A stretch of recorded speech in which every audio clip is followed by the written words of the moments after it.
രാത്രി 3:30 മണിയാണ് ടൈം കേട്ടോ. ഞാനിപ്പോൾ നിൽക്കുന്നത് കറക്റ്റ് നമ്മളെ മലപ്പുറം ടൗണിൻ്റെ സെൻറ്ററിലാണ് നിൽക്കുന്നത്. തണുത്തിട്ട് ഇവിടെ 2 ഇട്ട് ഇവിടെ നിൽക്കാൻ കഴിയുന്നില്ല, അമ്മാതിരി തണുപ്പാണ്. അപ്പോൾ ഞാൻ അങ്ങനെ നോക്കുമ്പോൾ അപ്പുറത്തുണ്ട് ചെക്കന്മാരെ വെറും ട്രൗസറും മാത്രം ഇട്ട് കാണുന്നുണ്ട് കോഴി വണ്ടിയിൽ നിന്ന് ലോഡ് ഇറക്കി കൊണ്ടുപോകും.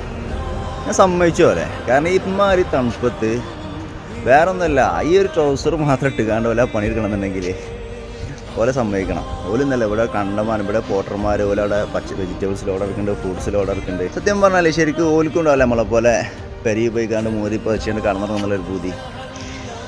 ഒരു ദിവസമൊക്കെ പല തീരുമാനം എടുക്കണേ. ഞാനും അവിടുന്ന് പണിക്കോടും ഞാനിവിടെ കടന്നുറങ്ങാറിനാൽ നേരം വെളുക്കുമ്പോൾ നമ്മളിങ്ങനെ അട്ടത്തേക്ക് ഓഫിക്കേണ്ടി വരും എന്തെങ്കിലുമൊക്കെ കിട്ടണമെന്നുണ്ടെങ്കിൽ. എന്തെല്ലാം വണ്ടികളാണ് രാത്രി, ഫ്രൂട്ട്സ്, വെജിറ്റബിൾസ്, പാല്, മീൻ, പച്ചക്കറി, സകല സാധനവും രാത്രി വലിയ പായനോണ്ടല്ല നമ്മളെ കൈക്കേക്കാൻ എത്തുന്നത്. സമ്മതിക്കണം, രാത്രി പണിയൊക്കെ എടുക്കുന്ന ആൾക്കാരെ എന്തായാലും പഠിച്ചവനെ വല്ല ജോലിയിലൊക്കെ ബർക്കത്ത് കൊടുക്കട്ടെ. അതുപോലെ എല്ലാ പ്രയാസങ്ങളൊക്കെ നീക്കി കൊടുത്ത് നല്ല രീതിയിൽ ജോലി എടുക്കാനുള്ള ഹാപ്പിയത്തും ആരോഗ്യമൊക്കെ പഠിച്ചോ എല്ലാവർക്കും കൊടുക്കട്ടെ.